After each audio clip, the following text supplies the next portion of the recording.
28장 1절부터 22절까지입니다. 페이지 수로는 40페이지에 있습니다.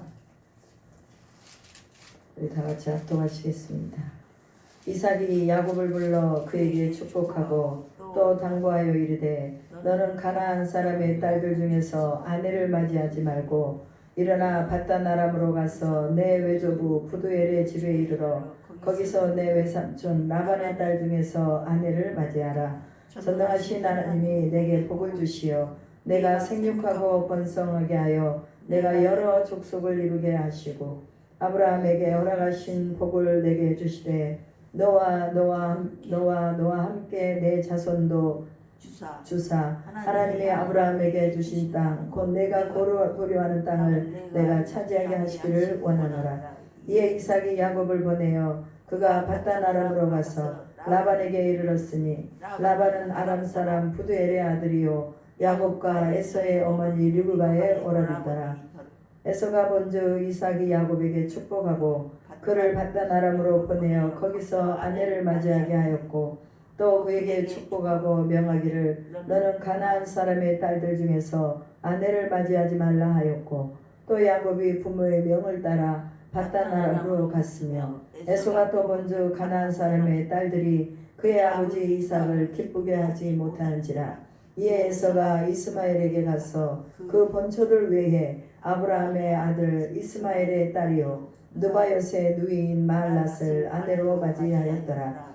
야곱이 브엘세바에서 떠나 하란으로 향하여 가더니 한 곳에 이르러서는 해가 진지라. 거기서 유숙하려고 그곳에 한 돌을 가져다가 베개로 삼고 거기 누워 자더니 꿈에 본즉 사닥다리가 땅 위에 서 있는데 그 꼭대기가 하늘에 닿았고 또 본즉 하나님의 사자들이 그 위에서 오르락내리락 하고 또 본즉 여호와께서 그 위에 서서 이르시되 나는 여호와니 너희 조부 아브라함의 하나님이요 이삭의 하나님이라. 내가 누워있는 땅을 내가 너와 내 자손에게 주리니 내 자손이 땅에 티끌같이 되어 내가 서쪽과 동쪽과 북쪽과 남쪽으로 퍼져 갈치며 땅의 모든 족속이 너와 내 자손으로 말미암아 복을 받으리라. 내가 너와 함께 있어 내가 어디로 가든지 너를 지키며 너를 이끌어 이 땅으로 돌아오게 할지라. 내가 내게 허락한 것을 다 이루기까지 너를 떠나지 아니하리라 하신지라. 야곱이 잠이 깨어 이르되 여호와께서 과연 여기 계시거늘 내가 알지 못하였도다. 이에 두려워하여 이르되 두렵도다. 이곳이여 이것은 다름 아닌 하나님의 집이요 이는 하늘의 문이로다 하고 야곱이 아침에 일찍이 일어나 베개로 삼았던 돌을 가져다가 기둥으로 세우고 그 위에 기름을 붓고 그곳 이름을 베델이라 하였더라. 이 성의 옛 이름은 루스더라. 야곱이 소원하여 이르되 하나님이 나와 함께 계셔서 내가 가는 이 길에서 나를 지키시고 먹을 떡과 입을 옷을 주시어 내가 평안히 아버지 집으로 돌아가게 하시오면 여호와께서 나의 하나님이 되실 것이요 내가 기둥으로 세운 이 돌이 하나님의 집이 될 것이요 하나님께서 내게 주신 모든 것에서 10분의 1을 내가 반드시 하나님께 드리겠나이다 하였더라. 아멘. 창세기 28장의 제목은 내가 어디로 가든지 너를 지키며 라는 말씀입니다. 이 말씀은 야곱이 이제 집을 떠나서 자기 외삼촌의 집으로 가는 도중에 루스라는 땅에 이르게 되었습니다. 그런데 그곳에서 돌베개를 베고 잠을 자는데 그때 뭐가 보이는 거예요? 천사들이 이 사닥다리가 땅에서부터 하늘까지 연결이 되어 있고 그 천사들이 사닥다리를 오르락 내리락 하는 것을 보게 되는 것입니다. 그러면서 그 천사들이 오르락 내리락 하는 것을 보고 하나님의 사자들이 오르락 내리락, 즉 천사들이 영어 성경은 엔젤로 나와 있거든요. 이 천사들이 오르락 내리락 하는 것을 보니 그때에 하나님의 음성이 들린 거예요. 하나님의 음성이 어떤 하나님의 음성입니까? 하나님의 음성이 그 아브라함의 하나님, 이삭의 하나님이라. 내가 누워있는 땅을 내가 너와 내 자손에게 주리니 라는 하나님의 약속이 이루어지는 그 음성이 들려지는 것입니다. 오늘날 우리가 예수 그리스도를 믿고 있습니다. 그리고 성경을 우리가 66권 1189장이 하나님의 말씀으로 알고 우리가 믿음을 가지고 있어요. 그러면 이 성경 1189장은 누구에게 주신 언약일까요? 단지 이스라엘 백성에게만 주신 언약이냐? 아니란 말이에요. 우리가 예수님이 우리를 위해서 십자가에 죽으시고 부활하신 후 승천하신 후에는 성령이 오셔서 누구에게든지 거하면 그는 곧 아브라함의 자손이요. 믿음으로 아브라함의 자손이 되는 거예요. 믿음으로 구원을 받는 거예요. 믿음으로 하나님의 자녀가 되는 거예요. 그래서 요한복음 1장 12절에 말씀하는 것처럼 영접하는 자, 곧 그 이름을 믿는 자들에게는 뭐가 된다고요? 하나님의 자녀가 되는 권세를 주셨으니 이렇게 말씀하십니다. 그럼 믿음으로 우리가 하나님의 자녀가 됐단 말이에요. 그죠? 그러면 이 하나님이 아브라함의 하나님, 이삭의 하나님, 그 다음에 또 야곱의 하나님이라고 말하고 있는 거예요. 오늘 우리가 이 아브라함의 하나님, 이삭의 하나님, 야곱의 하나님이 나의 하나님이 되어야 되는 거예요. 나의 하나님이 되어야 내가 하늘의 것을 상속받을 수가 있는 거죠. 여러분, 하나님의 자녀라는 것은요, 하나님이 우리에게 주신 유업, 기업을 물을 자입니다. 그래서 우리는 하나님의 주신 기업을 이 땅 가운데서 이제는 이루어서 그 기업을 물으면서 하나님이 주시는 귀한 복을 받는 거예요. 오늘 우리가 늘 하나님이 내가 지금 있는 이 땅 가운데 내가 지금 속하고 있는 우리 모든 그런 내 삶의 영역 가운데 하나님이 그곳에 계신 것을 믿어야 됩니다. 아멘. 하나님이 계신 것을 믿어야 돼요. 왜? 오늘 본문에 보니까 야곱은 하나님이 그냥 자기 아버지 계시는 데만 계시는 줄 알았어요. 이삭이 지금 어디에 있어요? 자기 아버지가 브엘세바에 있잖아요. 그러니까 자기 아버지 계시는 데만 거기만 하나님이 계시는 줄 알았더니 아버지 하나님이니까 거기만 계신 줄 알았더니 자기가 루스 땅으로 올라와서 하란으로 가는 도중에 거기가 이제 중간 지점은 아니지만 올라가는 지점이에요. 루스가. 그러니까 그 지점에서 자기가 돌베개를 베고 잠을 잤더니 거기서 하나님이 나타나신 거예요. 그러면서 하나님이 여기도 계셨구나 라고 고백을 하는 것을 보게 됩니다. 과연 하나님이 여기 계시거늘 내가 알지 못하겠다. 그러니까 하나님은 숨겨져 있는 하나님이 아니라 하나님은 늘 우리를 눈동자처럼 보고 계시고 우리의 머리카락 하나도 빠진 것을 다 세고 계신다고 말씀을 하셨습니다. 그래서 우리가 하나님 앞에 숨을 수 있는 공간이 하나도 없어요. 한 개도 없어요. 어디든지 모든 공간 안에서 하나님 앞에 숨을 곳이 없다는 거. 그럼 하나님이 우리를 보고 계시면서 우리가 주님을 고백할 때에 주님이 우리를 도와주셔야 안 도와주셔요? 도와주시는 거예요. 우리가 주님을 요청하고 주님 나를 도와주세요. 하나님 내가 하나님 안에서 하나님 자녀로 살겠습니다. 주님 나를 도와주세요 하면 하나님이 도와주는 거예요. 왜 사람들이 술을 먹고 담배를 피울까요? 자기 마음대로 안 되니까. 나의 뜻은 이건데 이 뜻이 안 되니까 이걸로라도 좀 달래고 살아보자 하고 술을 먹고 담배를 피우는 거예요. 그런데 하나님 안으로 들어와 보면 우리가 안 되는 부분을 우리는 하나님께 토스해서 맡기는 거예요. 그래서 하나님 일이 안 돼요. 하나님 내가 돈이 없어요. 하나님 내가 관계에 문제가 있어요. 하나님 내가 건강에 문제가 있어요. 그럼 이건 내가 할 수 없는 부분이니 주님이 내 인생에 개입하셔서 이 문제를 해결해 주세요 하고 그냥 하나님께 맡겨 드리는 거예요. 그러면요 술 먹을 필요도 없고 담배 피울 필요도 없고 중독에 빠질 필요도 없고 없는 거예요. 왜 사람들이 중독에 빠지고 왜 가지 말아야 될 길을 가느냐? 그것은 자신의 힘으로 뭔가를 해보려고 하지만 안 되기 때문에 그런다 그 말이에요. 오늘 우리 인생 속에서 안 되는 일이 얼마나 많아요. 되는 일보다는 안 되는 일이 너무 많아요.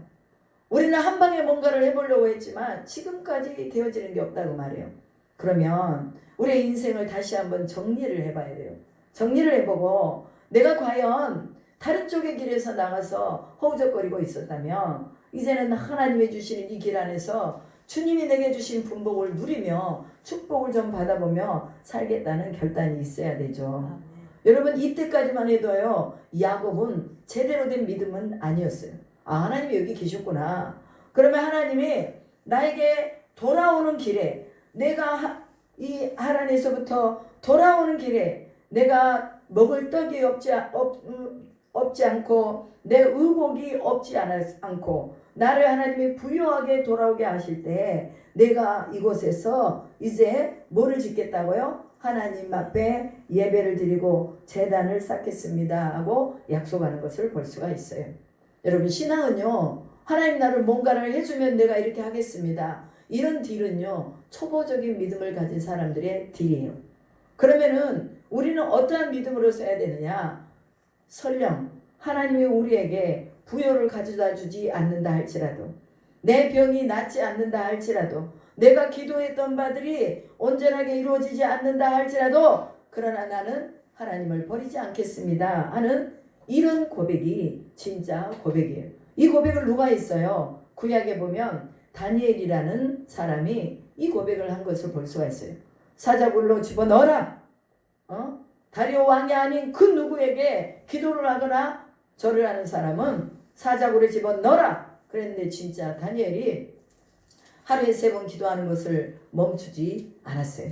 그리고 간신배들이 이제 다니엘을 고발해가지고 다니엘이 사자굴 속으로 들어가는데, 다리오 왕이 얼마나 다니엘을 신임했든지 다니엘아 네 하나님이 너를 구원하시는가 보자 하면서 사자굴로 집어넣는데, 그 다음날 아침에 보니 다니엘이 죽지 않고 살아있는 거예요. 그리고는 이제 다니엘을 끄집어내고, 그 다니엘을 끄집어내고 이제 그 고발했던 사람들을 다 사자굴에 집어넣는데, 넣자마자 사자들이 왕 하고 다 물어서 죽여버렸다 그 말이에요. 여러분, 오늘 다니엘이 뭐라고 말합니까? 그리 아니하실지라도, 나를 그 사자굴 속에서 건져내주시지 아니하실지라도 나는 내가 믿는 하나님만 섬기고 하나님 앞에만 경배하지 사람의 왕에게 내가 경배하지 않겠습니다 하고 나가는 거예요. 그랬더니 하나님이 사자의 입을 막아가지고 다니엘을 구해 주시는 것을 볼 수가 있어요. 여러분, 야곱이 지금 이 순간에서 하나님 앞에 고백하는 것은, 하나님이 나한테 뭔가를 해주면 내가 이렇게 해서 제단을 쌓겠습니다 라고 말했는데, 이게 언제 깨져버렸느냐? 창세기 32장에서 20년 동안 이 야곱이 이 라반의 외삼촌 집에서 살아요. 그리고 살면서 거기에서 외삼촌한테 몇 번의 임금을, 7번인가요? 7번의 임금을 다 떼어먹고, 그 다음에 자기가 사랑하는 라헬을 아내로 맞이하겠다고 했는데 라헬을 안 주고 레아를 주고, 그것도 속인 거잖아요. 그죠? 그렇게 속이면서 20년을 산 거예요. 그리고 20년을 돌아서 이제 다시 가나안 땅으로 들어오려고 할 때, 그때에 자기 형 에서가 자기를 죽이려고 하거든요. 왜 죽이려고 그래요? 형한테 거짓말 했잖아요. 형이 장자인데 그 장자권을 이 동생이 가가지고 아버지한테 축복을 받아버렸어요. 형의 장자권을 팥죽 한 그릇에 사버렸고, 그 다음에 또 아버지한테 거짓말을 해가지고 자기가 마치 에서인 것처럼 해서 아버지가 진미를 먹고 나서 아들에게 축복해주니 땅과 열국의 복을 그 장자가 받아야 될 복을 뺏어가 버린 거예요. 그러니까 이제 형이 야곱이 돌아온다는 소리를 듣고 집에서 길리우는 사람들, 연맹한 사람들, 동맹한 사람들을 데리고 이제 이 동생을 죽이러 가는 거예요. 그 소리를 들었어요? 안 들었어요? 들었죠. 들어가지고 자기 가족들을 다 먼저 보내놓고 야곱은 어디로 들어갔어요? 야복강 나루로 들어간 거예요. 야복강으로 들어가서 하나님 앞에 막 기도를 하는 거예요. 하나님 살려주세요. 하나님 살려주세요. 하나님 축복하세요. 아버지 축복해 주세요. 하나님이 나를 축복하지 않으면 내가 이 손을 놓지 않겠습니다 라고 천사와 씨름하는데, 천사가 항복을 할 때까지 야곱이 천사를 보내지 않고 질질 끌려다니면서도 이 천사를 놓지 않는 거예요. 그랬더니 천사가 동이틀 무렵에 뭐라고 그랬어요? 네가 이겼다. 네가 이겼다. 야곱아, 네가 이겼다. 내가 너에게 이스라엘이라는 이름을 줄 것이다. 그러면서 그때 이후부터 야곱은 이스라엘이 된 거예요. 싸움에서 겨루어 이겼다는 의미에서 이스라엘이라는 이름이 주어진 것입니다. 그러면 야곱의 인생이, 아까 우리가 베델에서 하나님 앞에 뭔가 조건부적인 그런 어떤 인생이었다면 이제 압곡강 이후에 가나안으로 들어오는 그 과정에서는 다시 야곱의 인생이 완전히 바뀌어버리는 걸 볼 수가 있어요. 그리고 세겜으로 올라가서 거기서 하나님 앞에 제단을 쌓고 예배하고, 베델로 내려와서 또 거기서 하나님 앞에 제단을 쌓고 예배하고, 가는 곳곳마다 예배자로 그 뒤부터는 살아가는 것을 볼 수가 있어요. 우리가 어떤 경점에서 한 번쯤은 하나님을 만나기 위해 그런 씨름이 필요하더라, 그 말이에요. 저도 마찬가지예요. 저도 하나님을 만나기 위해서 그런 씨름을 했어요. 그랬더니 하나님이 저를 만나 주셨어요. 교회를 5년 동안 다녔는데 그 다니는 와중에서는 아무런 일이 일어나지 않았는데 5년 후에 하나님이 성령으로 만나 주셔서, 야, 진짜 하나님이 계시구나. 하나님이 계신다면 내 인생 한번 맡겨볼 만하다. 그리고 제가 그 이후부터요, 교회에서 또 예전에는 그냥 주일날 가서 앉아 있었는데 말씀이 들려지기 시작하고, 또한 하나님 앞에 내가 세상에 업이 하나도 없구나. 그러면은 내가 신학을 해서 하나님 앞에 쓰임받는 인생이 돼야 되겠구나 해서 신학을 하고, 또 남편을, 목회자를 만나서 하나님 앞에서 또 우리 또 다 같이 으쌰으쌰해서 하나님 나를 이루어야 되겠구나 해서 목회자하고 결혼한 거예요. 그리고 또 선교지를 갔다가 다시 또 이제 한국으로 와서 한국에서 선교의 기반을 마련하기 위해서 또 여기다가 개척을 한 거죠. 여러분, 이 모든 과정 속에 하나님이 깊이 있게 만나 주셨기 때문에 오늘까지 여기까지 온 거예요. 여러분도 마찬가지일 거라 믿습니다. 하나님이 깊숙하게 만나 줬기 때문에 오늘 여기까지 우리가 주를 부인하지 아니하고, 여러분들 우리 권사님들 다리도 아프고 허리도 아프고 앉아있기도 힘든데요, 주마다 이렇게 나오셔서 예배하며 기도하며 하나님, 우리 내 인생이 다하는 날까지 주님을 예배하다 가게 해달라고 여러분이 기도하는 거 아닙니까? 야곱이 그렇게 천사를 만나서 자신의 모든 인생을 다해서 사투를 벌인 것처럼 우리가 하나님을 만남에 있어서 이런 사투를 벌이는 시간이 필요하더라, 그 말이에요. 그랬을 때 야곱의 인생은 완전히 바뀌면서 예전에 하나님에 대한 그 어떤 자기 자신이 가졌던 그런 어떤 기브앤테이크적인 그런 믿음이 아니라 온전하게 자기의 목숨까지도 줄 수 있는 믿음으로 하나님이 그를 인도해 가셨다라는 것이 우리가 성경에서 야곱을 보고 있는 것입니다. 그러면 하나님이 이 야곱의 사닥다리가 천사들이 오르락 내리락 하는 것을 보이면서 하나님께서 그에게 약속하신 약속이 있었어요. 왜 천사들이 하늘에서 오르락 내리락 했을까요? 그것은 하나님이 야곱을 지키신다는 의미예요. 야곱이 그 들판에 베델에서 거기서 자고 있을 때 하나님이 야곱을 눈동자처럼 지키신다고 천사들을 보내서 천사들이 야곱이 잘 있는가, 잠은 잘 자고 있는가, 그의 마음에 두려움이 없는가, 힘들지는 않은가, 뭐 이런 것들을 다 체크하고 있는 거예요. 그러면서 하나님이 그 위에 서서 이르되 뭐라고 말합니까? 내가 누워있는 땅을 내가 내 자손에게 주리라 라고 말합니다. 뭘 약속하셨어요? 땅을 약속하신 것을 볼 수가 있어요. 여러분, 하나님 잘 믿고 주님이 또 기뻐하시는 삶을 살면 하나님이 첫째는 하늘의 땅을 주십니다. 천국을 주시는 거예요. 그 다음에 또한 하나님이 하늘에서 이루어진 것 같이 땅에서도 이루어지리라고 말씀하셨듯이 또한 하나님이 우리에게 땅도, 예비된 땅도 주신다는 것을 믿으시기 바랍니다. 여러분, 예비된 땅을 다 받으셨나요? 저도 아직 못 받았어요. 그러나 하나님이 이 예비된 땅을 주실 것을 믿고 기도를 하고 있는 것입니다. 두 번째로 약속받은 건 뭐냐? 내 자손이 땅에 티끌같이 많게 되리라. 동서남북 사방에서 사방으로 퍼져나가서 땅의 모든 족속이 너와 내 자손으로 말미암아 복을 받으리라. 이렇게 약속을 해주십니다. 자손의 복을 받은 것을 보게 되는 것이죠. 이 하나님의 약속은 그대로 이루어지는 것을 믿으시기 바랍니다. 자손의 복. 그래서 그 자녀들이 어디를 가든지 복을 받게 되고 복을 나누는 자가 될 것이라고 말씀해 주고 있습니다. 여러분, 자녀들이 잘 돼야 돼요. 자녀들이 잘 돼야 돼요. 특히 목회자의 가정의 자녀들이 잘 돼야 되고, 성도와 집사님들, 장로님들 가정의 자녀들이 잘 돼야 됩니다. 왜냐하면 이게 약속이거든요. 그럼 하나님의 약속인데 왜 예수 믿는 사람들의 자손들이 안 되느냐? 그것은 바로 부모가 잘못 서 있든지 자녀들의 믿음이 제대로 되어 있지 않기 때문에 하나님의 약속이 그대로 이루어지지 않는 거예요. 세 번째 약속은 뭡니까? 내가 너와 함께 있으리라. 내가 너와 함께 있으리라는 것은 신약으로 와서 이게 예수님이 성육신하신 임마누엘입니다.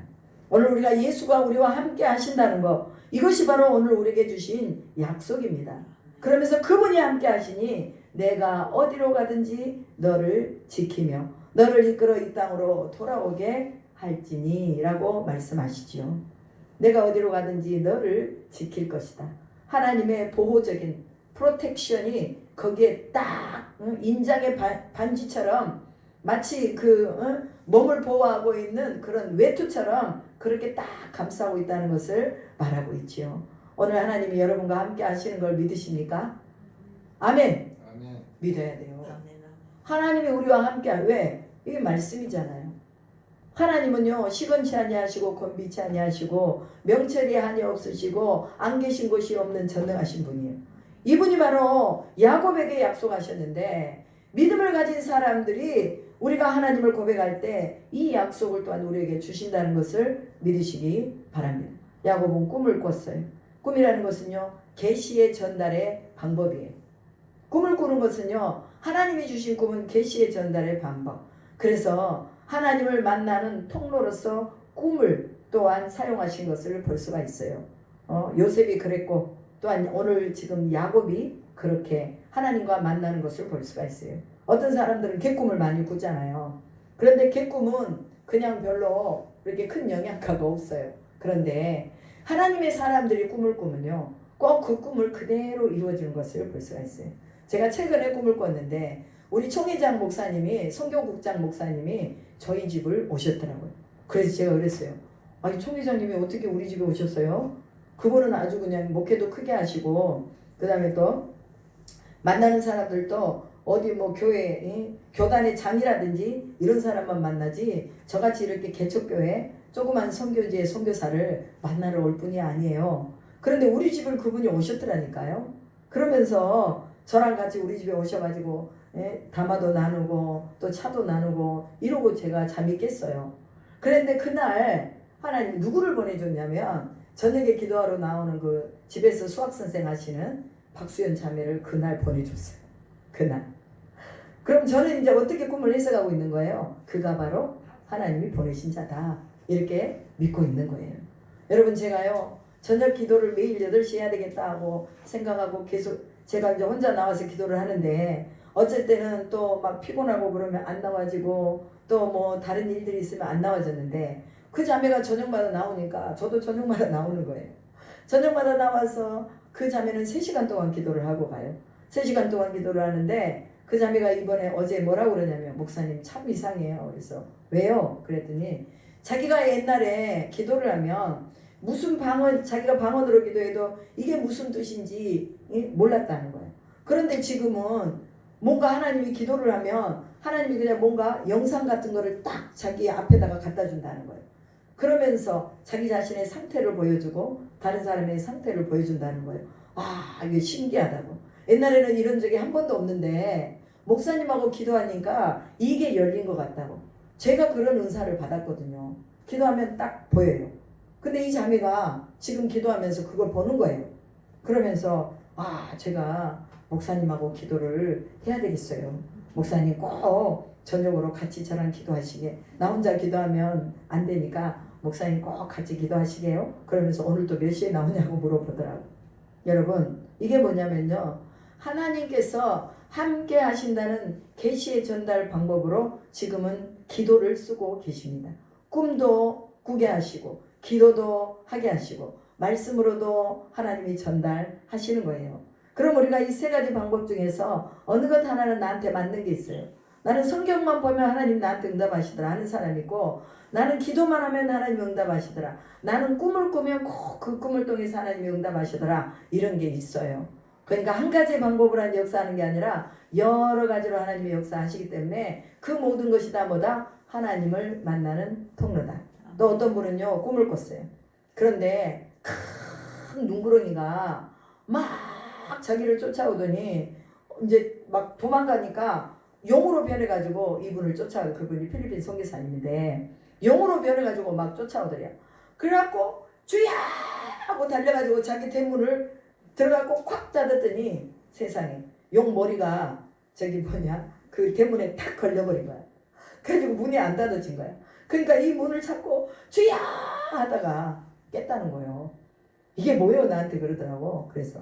그러면서 이분이 이제 무슨 기도를 했냐면 딱 깨고 나서 이 사탄이 나를 쫓아오고 귀신이 나를 쫓아오는 거구나. 그런데 확실하게 내가 이 용을 물리치고 문을 콱 닫아버려야 되는데 용의 대가리를 걸쳐가지고 문을 닫았으니 이건 뭔가 징조가 안 좋다. 그래가지고 꿈에서 깨자마자 아버지 하나님 나사렛 예수 그리스도의 이름으로 모든 내 주변에 있는 사탄에게 명하노니 떠나갈지어다 하고 선포 기도하면서요. 사탄의 이게 이제 이 꿈을 깼는데도 현실 속에서 그 용의 머리를 뒤로 밀어버리고 문을 콱 닫아버렸다고 그래요. 현실 속에서 자기가 의도적으로. 그래서 선교사님 너무 잘하셨어요.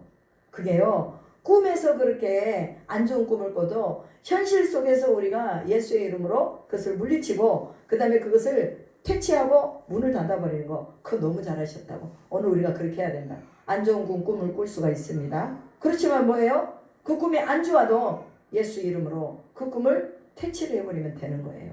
오늘 우리가 하나님이 우리에게 보여주시는 영적인 감동과 영적인 감각이 지속적으로 살아나야 됩니다. 그러려면 뭐 해야 돼요? 하나님 앞에 예배하며 어디로 가든지 주님이 나를 지키신다는 이 확신이 있어야 되는 것입니다. 여러분 16절에 보면 야곱이 잠에서 깨어서 여호와께서 과연 여기 계시거늘 내가 알지 못하였도다 라고 고백했습니다. 그것은 뭐냐? 하나님은 특정한 장소에만 계시지 않고 무소부재하시다는 것을 분명하게 알려주고 있는 것입니다. 하나님 무소부재하십니다. 내가 하나님 앞에 손만 내밀기만 하며 내가 하나님 앞에 도움을 요청하기만 하며 주님이 우리를 도와주시고 주님이 우리와 함께 하신다는 것을 믿으시기 바랍니다. 그리고 그가 뭐라고 말합니까? 이것은 이곳이 바로 하나님의 집이요 이는 하늘의 문이로다 이렇게 말합니다. 하나님이 계신 곳이요 하늘의 문이요 하나님이 계신 그곳이 바로 하나님의 집이에요. 그래서 이스라엘은요 베델이라는 그 이름의 뜻 벳이라는 게 집이거든요. 엘이라는 게 하나님이에요. 하나님의 집이라는 그런 뜻이 있습니다. 여러분 이 베델이라는 것은 세상과 분리된 장소를 말합니다. 하나님만 바라보겠다고 하는 그런 하나님의 집에 내가 거하겠다고 하는 이런 의도도 그 안에 있습니다. 그리고 모든 족속이 너와 내 자손으로 말미암아 복을 받으리라 해서 이 모든이라는 말의 총칭이 바로 연합체적인 의미를 가지고 있습니다. 그럼 이 연합체적인 의미 속에서 개인을 넘어서서 뭐예요? 단체 가운데 또한 단체를 넘어서서 민족 가운데서 하나님이 하나님의 집을 이루겠다고 하는 거예요. 그게 바로 뭐예요? 교회입니다. 교회. 오늘날의 교회가 하나님의 집이에요. 오늘날의 교회를 통해서 우리는 세상과 분리되는 법을 배우고 하나님의 말씀을 배우고 하나님이 주시는 은혜의 영역으로 들어가는 것입니다. 그리고 이제 20절 이하에 보면 야곱이 하나님 앞에 서원하는 것이 나오잖아요. 지키시고 떡을 주시고 평안히 집으로 돌아가게 하시면 하나님께서 나의 하나님이 되실 것이요 내가 기둥으로 세운 이 돌이 하나님의 집이 될 것입니다. 예배의 장소로 사용하겠다고 말하고 있는 것입니다. 그리고 10분의 1을 반드시 하나님께 드리겠습니다 라고 말해요. 여러분 10의 1조의 개념 10분의 1의 개념이 어디서 나오는 거예요? 우리가 창세기 14장에서 아브라함이 뭐예요? 연합군들을 물리치고 돌아올 때에 그때에 멜기세덱에게 10분의 1을 줍니다. 그죠? 그러면 그 멜기세덱에게 10분의 1을 줄 때 뭘 받아요? 멜기세덱에게 축복을 받고 10분의 1을 주는 것을 볼 수가 있어요. 10분의 1은요 11조는 축복이에요. 축복.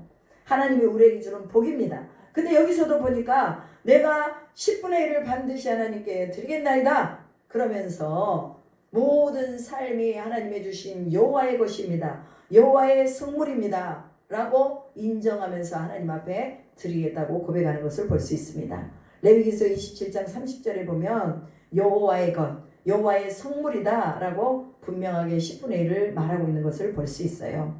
그래서 야곱은 하나님에게 약속한 이 약속을 지켰어요, 안 지켰어요? 지켰어요. 다 돌아와가지고 10분의 1을 하나님께 드리겠습니다 하고 약속하고 내가 이곳에 하나님의 집을 짓겠습니다 했더니 베델에다가 하나님의 집을 지은 것을 볼 수가 있어요. 여러분, 신앙이 아무리 여리고 그 사람이 아무리 여린 믿음으로 하나님 앞에 고백했다 할지라도 주님은 그 고백을 기쁘게 받으시는 것을 믿으시기 바랍니다. 내가 이룰 수 없는 고백이라도 하나님이 그것을 이룰 수 있도록 주님이 이끌어 가시는 것을 믿으시기 바랍니다. 여러분, 오늘 창세기 28장에서 내가 어디로 가든지 너를 지키며 라는 이 말씀, 주님이 우리와 어떤 중요한 이 관계 속에서 또 하나님이 우리에게 정말 이 복을, 또 장자의 복을 주시기를 원하셔서 오늘 우리가 야곱에 대한 이런 스토리를 함께 나누고 있습니다. 그래서 이 야곱이 이제 형을 피해서 형이 이제 자기를 죽이려고 하니 도망가는 그런 결과도 있지만, 그러나 여기서 보면 자기 어머니와 아버지가 뭐라고 그래요? 가나안의 사람들 중에서 딸을 택하지 말고 바단 아람으로 돌아가서 내 외조부가 낳은 부두엘의 집에 이르러서 내 외삼촌 라반의 딸들 중에서 아내를 맞이해라 라고 말합니다. 여러분, 에서는요 이방 여인들하고 결혼했어요. 그리고 에서가 그 여인들이 우상을 숭배하고 아버지 어머니의 마음에 근심이 되니까 우리 아버지 어머니가 이제 야곱을 하란으로 보내는 것을 보니 이제 나도 아내를 어때? 조금 그래도 뭔가 아버지가 기뻐할 만한 아내를 좀 얻어야 되겠다 하고 아내가 원래 둘이 있는데 또다시 또 아내를 얻어요. 야곱의 형 에서가. 그래가지고 누구를 얻습니까? 여기서 보면 느바요스의 누이인 마할랏을 아내로 맞았다. 그럼 느바요스의 누이가 누구예요? 이스마엘의 딸이라고 말하고 있습니다.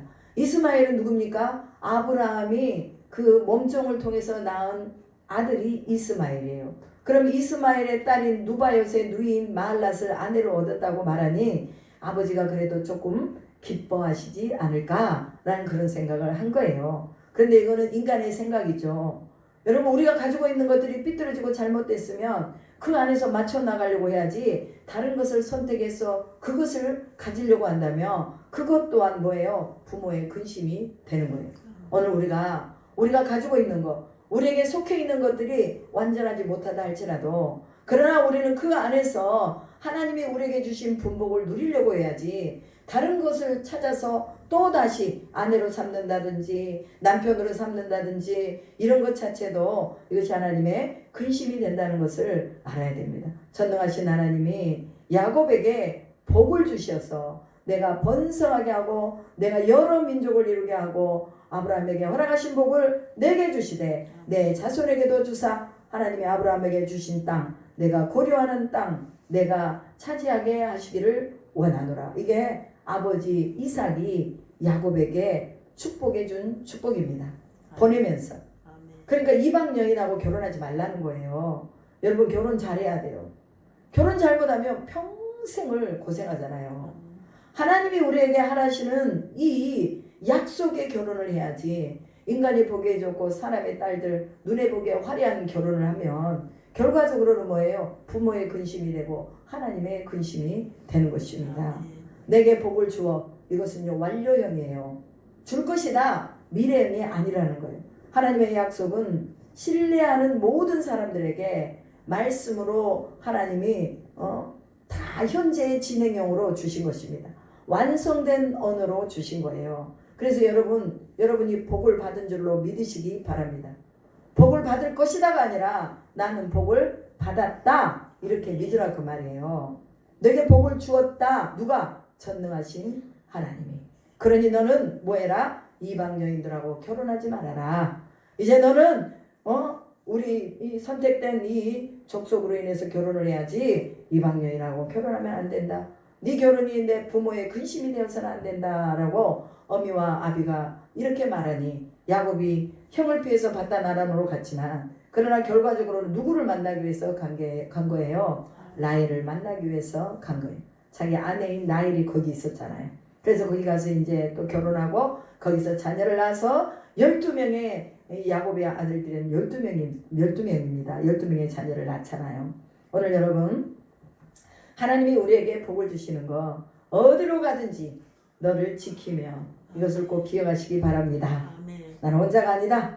하나님이 복을 주셔야 된다. 복의 주체자가 하나님이다. 분명하게 여러분이 믿고 이 복은 완성이 이미 된 상태로 하나님 나에게 주신 것이라는 것을 믿으시기 바랍니다. 그리고 말씀이 순종해야 돼요. 순종해서 한 발 한 발을 뛰어서 나가야 되는 것입니다. 오늘 우리가 가는 곳곳마다 교회가 이루어져야 돼요. 모든 민족, 여러 민족을 이루게 한다고 그러잖아요. 여러 민족 가운데 이 여러라는 말은 총회라는 카할이라는 원어의 의미가 있습니다.